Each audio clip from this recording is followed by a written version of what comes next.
Who are the world's most interesting people? And what fascinating, groundbreaking, incredible things can they teach us? In this new series, I leave our Science of People lab to interview my favorite authors, experts, and celebrities for them to share their best people hacks, social skills, and stories. And let me tell you, they have some juicy tips. This is a new series I'm calling The World's Most Interesting People. Hello, YouTube friends. I am so excited to be on a new set with my friend, Brant Pinvidic. Yes. So I have to tell you, I got sent this amazing book, The 3-Minute Rule. Can you just see how many Post-it notes are on this book right now? It was mind-blowing, and I was like, Brant, you must come on my YouTube channel right now. And yes. I came right away, don't forget. You did right away. Yes, and we got to hang out a little beforehand. Yeah. I had to tell you a little bit about him. So Brant Pinvidic is an award-winning film director, TV producer, presentation coach, speaker, and columnist. He has worked on more than 300 projects in Hollywood, including smash hits like The Biggest Loser, amazing, MasterChef, addictive, Extreme Makeover Weight Loss Edition, which was brilliant. He's also the creator of the Why I'm Not podcast, featuring guests like Hope Solo, Rob Lowe, and Heidi and Spencer. He has put his method into his highly anticipated book, The 3-Minute Rule, which is what we are here to talk about today. Thanks for being here. Oh, thank you for having me. I'm very excited. Okay, so I have to ask you, how did you create this method of the perfect pitch? Well, listen, it comes from years of making bad pitches or figuring it out as you go through it. I think one of the most impactful moments was I was in the CBS lobby. Okay, which is nerve-wracking, by the way. Yeah. Like, anytime you're in a lobby or any meeting room before a pitch is like... Yeah, and it's a big network, and it's a big meeting, and so I'm ready. And out of the meeting room walks Simon Cowell. What? So did you, just melt? Yeah, well, I was just like, oh, wow, hey, hi, Simon. And he's like, hey, Brad. And then he walks right past me, and he says hi, which I didn't see, but Mark Burnett was coming in right behind me. And so what had happened was Simon had just done the pitch, and Mark Burnett was going to do the pitch after me. So I'm wedged in between these two titans. And I remember thinking, like, nobody's going to want to hear me talk. Like, I don't have any stories to share. Like, nothing about trying to impress that network executive is going to work. And right. Between Simon and Mark Burnett, you're like, how could they possibly be impressed by anything? That's right. Yeah. Which was weird for me because I like to try to show people how smart I was back then in my younger days. Not anymore. Of course. No. But so I didn't really know how to handle that. So I thought at the last minute, it's like, I just got to get this idea out, what it is, and let it sit there and get out as fast as I can. Yeah. And that pitch worked really, really well. And so I started to develop that system where I would get in, get to the idea, get to the clean, crisp elements of it, and let it sit there and do its own thing. And slowly people started to develop this want for me to come in and pitch more, and they liked my ideas more. And I was like, that's strange because I'm not doing very much. Nicknamed Best Pitch in Hollywood. Yeah, and that was a reputation that grew pretty quickly. It was like, hey, you're like the best pitcher in Hollywood. And I was like, I'm not really doing that much work. Like, you're like, I'm just sharing an idea. Yeah, I'm basically just telling the idea, not trying to make it bigger or better than it is. I'm just giving you the information. Yeah. But I think what happened is like, when you have a lot of confidence in the information, it comes across, right? Yeah. You may know something about this, about the science of the way people work, and that the way your body language carries, and all of these things, that level of confidence comes through because I was feeling very passionate about my idea, and they connected to that. And so I started to develop that slowly. So I read this story, I have to say, in the very first part of your book. Yeah. And it resonated so much. Everyone on YouTube, I talk about this all the time with the way that we impress people is to let them impress us, right? It's to not try to go in. And I think that one of the quintessential mistakes we make is you go into a room and you're like, I want to be impressive. Yes. Right? I'm going to tell an impressive story and an impressive stat. And you very quickly realize that between Simon Cowell and Mark Burnett, that was not going to work. No. And listen, 2019, that's not impressing anybody anymore. We've all heard everything. We know all the tricks. Yeah. We know the neuro-linguistic programming. Like, none of that stuff works anymore. Okay, so tell me about your worst pitch.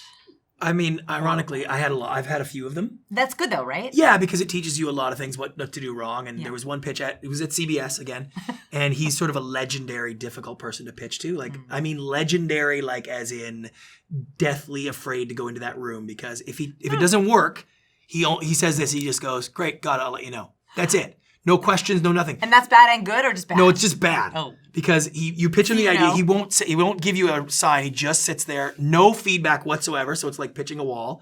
And then if he kind of engage, he might ask you a question. But most of the time, you just go, great, got it. I'll let you know. And you're like, damn it. So you were nervous going into it. Do you think Yes, that tough. affected you? Oh, 100%, because this was a game about a sort of a gambling competition series. Okay. And part of it was when poker was taking off like crazy. Yeah. So I had integrated a poker element into it. Oh, and so I had a right. deck of cards that we were going to play this last sort of poker thing with the contestants. And I had rigged it perfectly so that when I played with the head of the network, it was going to play, oh my God, then you get it. Oh, then I got it. No, you're eliminated. Like, it was going to be perfect, right? By the way, perfect is the enemy of perfect. It just We know felt this. like if he could play the game the way we wanted it to play, he would see this is going to be amazing. So I had it ready, and I was getting off, and he wasn't giving me stuff, and it wasn't the right vibe of the pitch, and I started shuffling the cards out of a nervous reaction. So I'm just talking like this and shuffling the cards, and it wasn't until like getting to the end I go, oh my God. You ruined the perfect. But by the way, now I'm still trying to explain the show while I'm thinking to myself, what the hell am I going to do? So we get to the end. The pitch leading up to it wasn't that good to begin with. We get to you were the nervous, end. and you were thinking about it, yeah. So I deal the cards. I actually had my agent actually interrupted me and said, Brant, let's just play the last game because that'll do it. Because he had seen it. So I was like, okay. So your agent was queuing you up. Yeah, because he's like, I can't listen to you anymore. So I deal the cards. Aha. Ooh, there's your card. And imagine the contestants. And then you would get this card, and then you have to pass or whatever it was. And he goes, yeah, no, I'd stay there. And I'd be like, oh, well, if I had the one, then it could be then. And he's like, no, I'd just stay with this one. But you could swear. Okay, great. I'll let you know if I have any questions. And it was over. And I just remember thinking, like, this is never going to happen to me again, ever. I will never be in a situation where I'm wandering and trying to figure it out. And from that moment on, I just said, like, what's the simplest way to explain this idea? What is the most effective way to just get them to understand what I understand? I'm just trying to translate that idea. And that's what started eventually becoming the 3-minute rule. Okay, so I just want to call out some takeaways for everyone watching. So one is, if you are nervous about something, that can actually create that expectation can become reality, right? You were a little bit nervous about it. It was already going to be a hard pitch. Yes. And so you have to have such faith in yourself, in your product, in your confidence that you're not even worried about who's out there, right? Like, if you know that your pitch or your show is so good, you're like, I don't care who's there. Second is you realize that sometimes all the razzle dazzle actually just takes away from the essence of what's good. Oh, right? 100%. And people focus on that so much that they lose the elements of what's really valuable, especially today with a shrinking attention span of the audience. Like, they don't want your the razzle dazzle. No, they don't want that. And, I use a great example. Like, if I was going to cater your wedding, you asked me to cater your wedding, and I had to pitch you on the chef. If I had Gordon Ramsay that was going to come do it, what would I have to say to you? I have Gordon Ramsay. Right. 2 or 3 words. Done. How would I approach you? Maybe how much? Then I would have been. You know what I mean? I'd be, my chest would be out. I'd be feeling so great. And I'd just say that, right? Yeah. Whether if I had someone who just got out of prison, never cooked before, and they wanted to be the chef, I might be using a few more words. I'd be trying to sell you on it. Yeah. I'd be trying to distract you and make it feel like you needed to do this. Everything about my presence, everything I do would say, I'm not that confident. This guy's never cooked before. So your pitch or presentation, whatever it is, whatever you're trying to convince somebody, is somewhere between Gordon Ramsay cooking for you and an ex-convict who's never been a chef. And hopefully higher towards the Gordon Ramsay. Right, but the more, wherever you are on that scale, the more words you use is the lower your confidence level. And we, as an audience today, we feel that right away. Yeah. The more you're trying to sell me, the more you don't have the goods. Exactly. Okay, so that brings me perfectly into, before we talk about the perfect pitch, we also, this means that you already have an amazing product, service, good, right? That's already, we already take that into account. Yes. Let's talk about other bad pitches, namely mine. So we set up a little experiment before this interview where I sent you the exact proposal that I send out to corporate for speaking events. So when a company reaches out to me and they say, Vanessa, we'd love to have you come speak to our group, I send them a 10-page PDF and I sent that to you. What did you think? You want me to say that now? Yeah. Like for real? Yeah, for real. Okay. Listen, no, it's not bad. You have great information, and you're incredibly good at what you do. Yeah. But the proposal, the proposal is backwards and not in the right order at all. Okay. Your information is buried, which is a very common mistake where they bury the actual core of the information. And your opening proposal talks about you. Yes. And all the things you've done. Yes. And nobody who opened the proposal knows what you do yet. I know. And that's sort of the problem. Well, right? I don't know what I do, and so I'm just hoping they'll figure it out. Right. And I think that when you put out the courses that you have and the things you teach, you're trying to explain to people what you do. Yes. But it's sort of buried in there and it's colored with nice words and whatever. And it's very typical where you want to start with like, I know what I'm talking about. I'm good at this. I've been doing this for a while. So now so please believe the next things I say.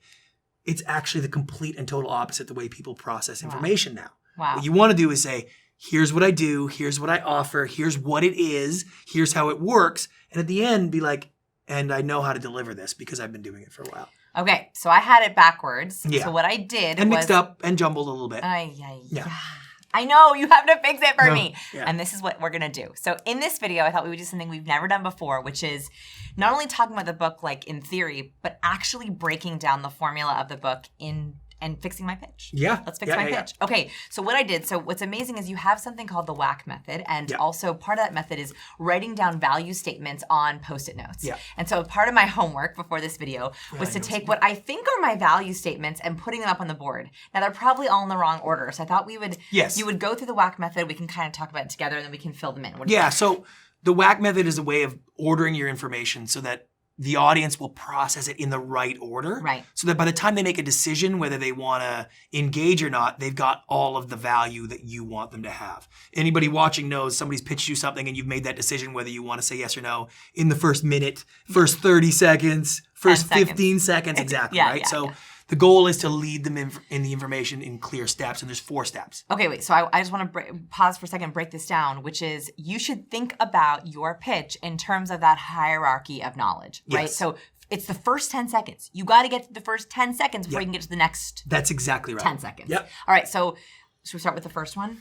What is it? What That's is the it? first question. What is it? What do you do? What do you offer? What do you do? Okay, right? so here's my what is it. Yeah. So my what is it is that I convert science into practical tips. Yes, that is correct. That would be on at your highest level. I got one. But you're missing the big one. I was reading through all of these. Likability, translate science, you make people more successful. These are all right, but you're missing the biggest one on what your what is. And I brought my Post-it note to add to this, right? He looked at these before we got on. So what you're missing is foremost expert, okay? As you look through your stuff, you have to explain to people that you are the foremost expert in this category. We'll get to why that is, but that is an absolute fact. You're the foremost expert in studying the science of people.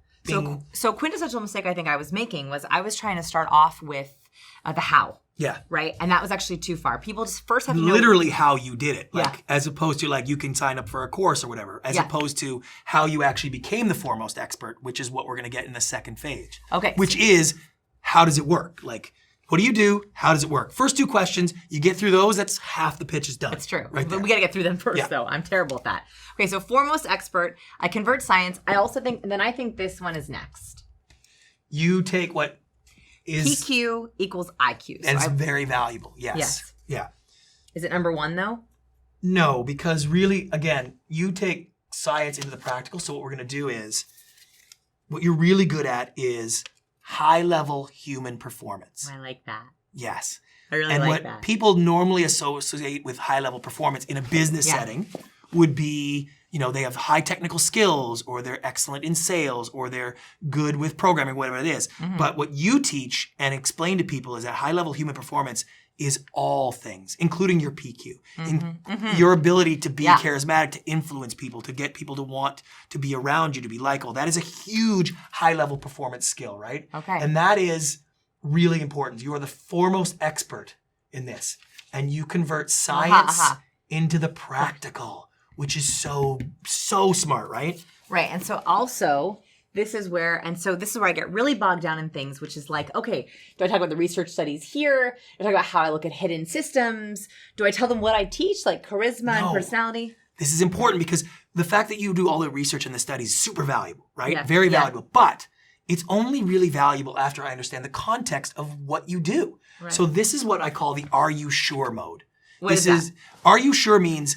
After I've explained it to you, I might be asked, like, are you sure that's real? Are you sure it actually works that way? Do you have information, facts, figures, logic, reason? What backs up that statement? When you look at the research you've done and that you've studied, it says, like, here's someone for the last decade has spent more time studying the science of people than any other human on the planet. Mm-hmm. And so that becomes a low-level piece of it, right? Interesting. Low-level piece of that. I had it backwards. Yeah, and these hidden studies and all of the elements, right? Because I love science, but I talk about it too early, I think. That's right.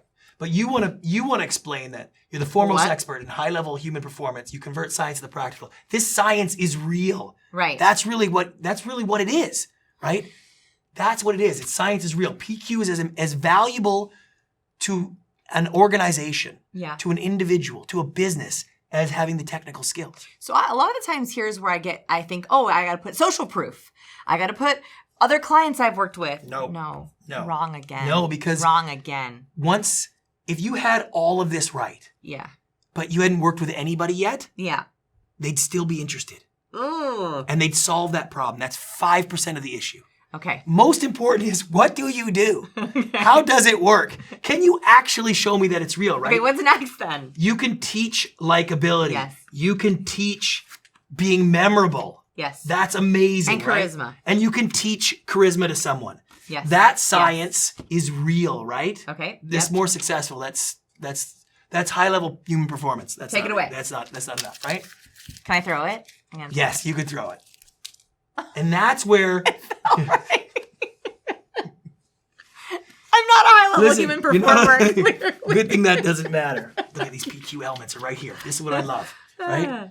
These are the PQ elements. Look at that. So here, this is when I begin to get into the meat of it. Yes. Before I talk about social proof, before I talk about clients, before I talk about media. Yep. And now you're going to talk about research and studies and your hidden system. And that's where I think you're missing another one, which is your TED Talk. Yeah. Okay. If you've seen Vanessa's TED Talk, you know that she studied all of the TED Talks that had ever been on, the most successful ones, the least successful one, and counted the hand gestures. Yes. Okay. No other human would do that. Yeah, it's true. No one's ever done that before. Yeah. And what that says to people is, I can really give you information based on science. So when you bring in that research studies, you can bring in real. Yeah, and you have a story here that showcases, like, I know how to do this. Here's what I do. Yep. Here's how I do it. Yep. What it will do for you. And here's the proof that I've done it before. Which is different than social proof or other media. Yeah, because that's fine. That'll come. Okay, I have a question for you for people watching. So a question I get a lot is, in a pitch, how many stories should I tell? Should the entire thing be a story? So it seems like here, I actually have time for a little story. Yes. On average, should people be telling stories during their entire pitch? Not at all. Yeah, stories is about 3 spots in a 3-minute pitch for stories. Okay. The opening is pretty good if you're in a personal situation to explain what I call the reason for being. Why are we sitting here? How did you get to be like my recovering awkward person story. Yes, because what it says is, I used to be someone who wasn't into what I'm talking about now, and then I became someone who is into it now. Yeah. What's the story of how you got there? Because you're so passionate about what you do in the science of people. I'm obsessed with it. That you're here. You've built your life around it. So there's got to be something good there. Right. Explain to me a little bit of how you got there. Okay, so story number 1 is your origin story. You called it reason for being. I call it the reason for being. Reason for being, which is also in the book. Yep. The second place for a story is really when you get into the idea of, here's why it works so well. Right, the why. Yeah, that's right. And so it's the validation. And usually what I'll say is it ties to your origin story. Yeah. If the origin story is when you had the idea of this could be something great, your sort of tie to how great it is when you knew it was great.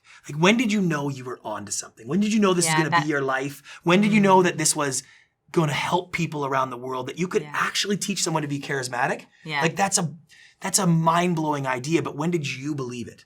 Yeah. And that story will help tie together all of these things. And that's why when you look at the TED Talks, it's like, I gave this TED Talk, we counted the thing, I knew the gestures, all of a sudden you have real facts and figures. Yeah. That's like an exciting moment for you. Right. And that ties together everything that you've got. And the discovery. Yeah. And the last one, last place for story is the end, I'm guessing? No, not the end. I'll explain the end in a minute. But the last story is the part where your audience should understand and should be on the same page. Okay. Where right here, after that, they go like, I totally get it. It's the part where you metaphorically want to say, see what I'm talking about? Okay. Like, now you understand, right? So I can actually do this for you so you can kind of hear this as an example. So I'm saying, the foremost expert in high-level human performance, I love converting science into practical tips.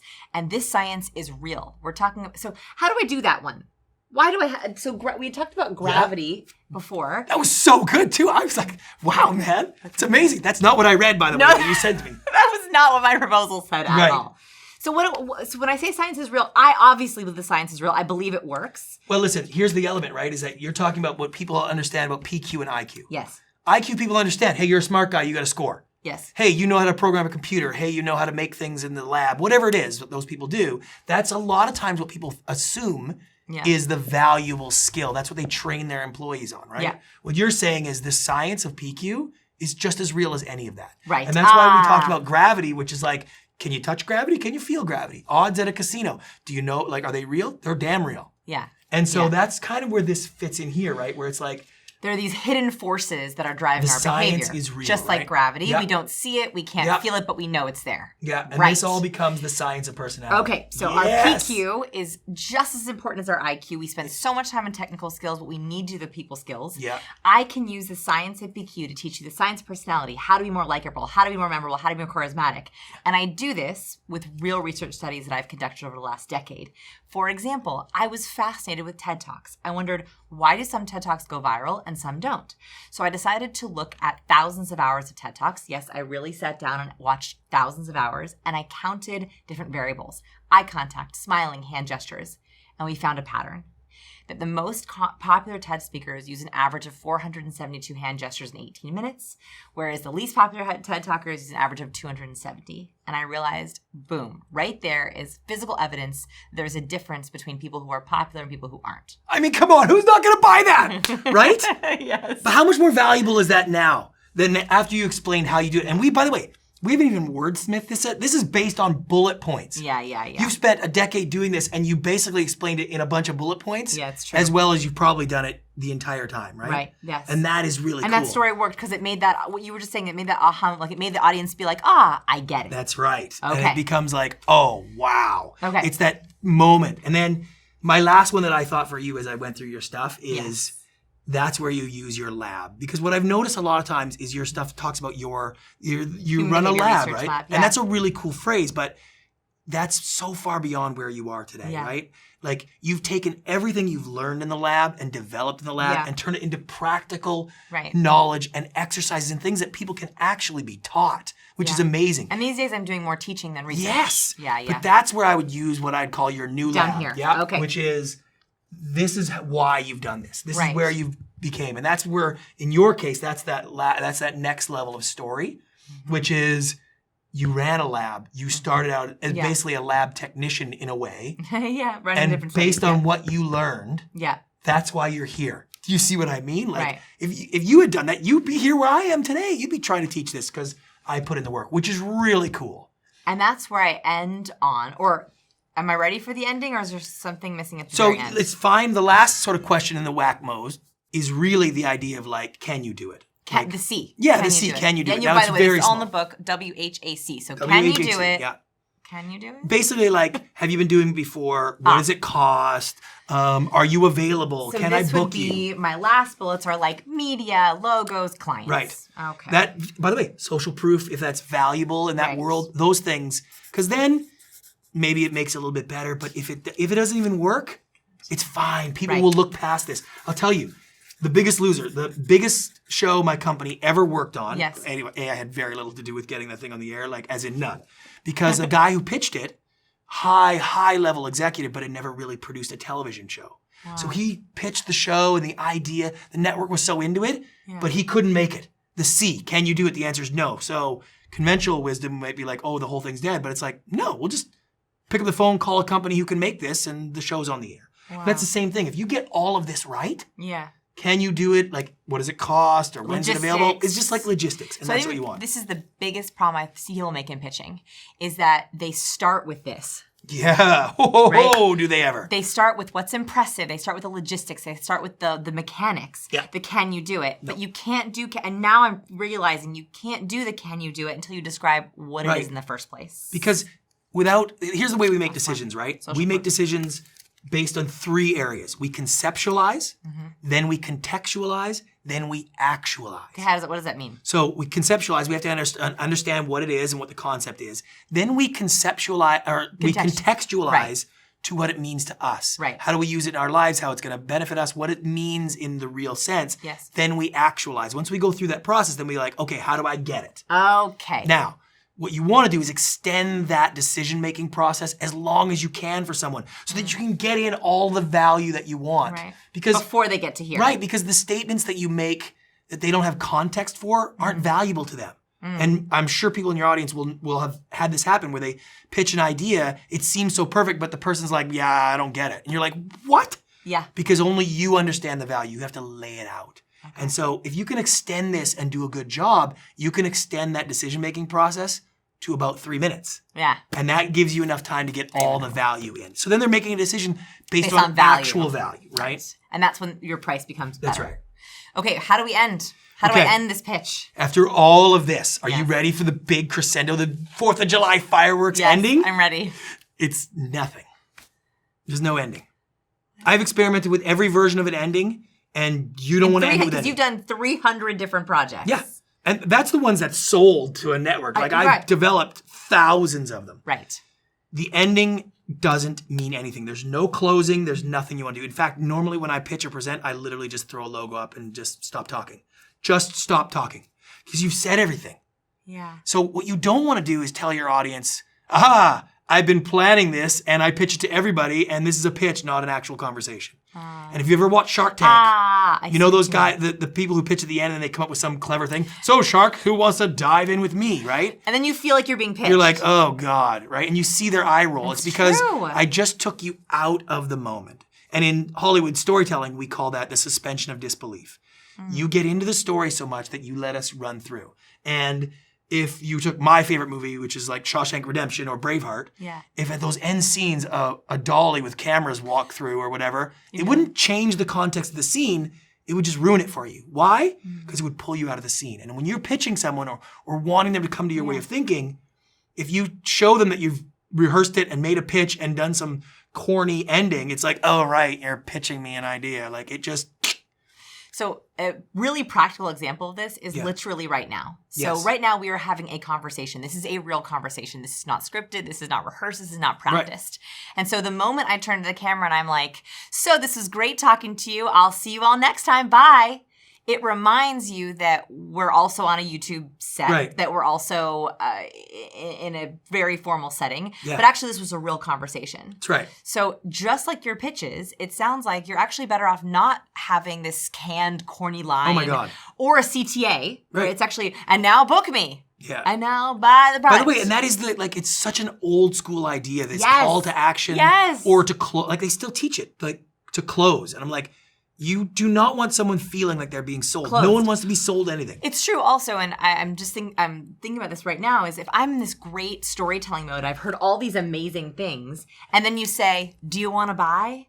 I can't even talk to you about all the value statements. I can't talk about the amazing things. By the way, let's go back to my Gordon Ramsay example. Yes. Let's say I told you Gordon Ramsay's going to come personally cater your wedding. Amazing. Now, I need you to sign this right now, right here, right now, before you, like, no, don't, you can't look at it, you can't call me later. No, don't call your husband. You'd be like, yeah, this doesn't sound right. Now something's wrong. Okay? Yeah, that would. There's an extreme example. Totally make me feel like something was wrong. But that's what you end up doing to your audience when you call to action, because it's like, oh, so you mean my information isn't good enough that you can go sleep on it, think about it, talk about it. You need me to do something now that I'm not researched, and nobody buys anything without research anymore. Right. Nobody. Yeah. So to think that you got to get them to do something right now shows a lack of confidence. And so I literally say, just stop talking. Because the first words out of your audience's mouth, 1 person, 5 person, 10 people, is going to tell you how your pitch went right away. Right. They're going to have a question. Yes. And as you'll see in the book, and you've seen in the book, like, I can show you how to separate the information from the engagement. And like in your proposal, you had a lot about each individual program that you teach. So much. It's like, well, until I understand what it is you do and why and how you do it, I don't really understand those programs as well. But after you get the gist of it and understand it, then it's like, oh, I could see where those programs go. So I flip it. That's right, flip it. And then if you're pitching or presenting to somebody, you don't need to say much. Because they're gonna you have can questions. Say less and get more. And that's the whole point of the book. That is the whole point of the book, yeah. So I just want to actually just say thank you. Thank you for this book. I love it. And thank you for helping me. And thank you for watching.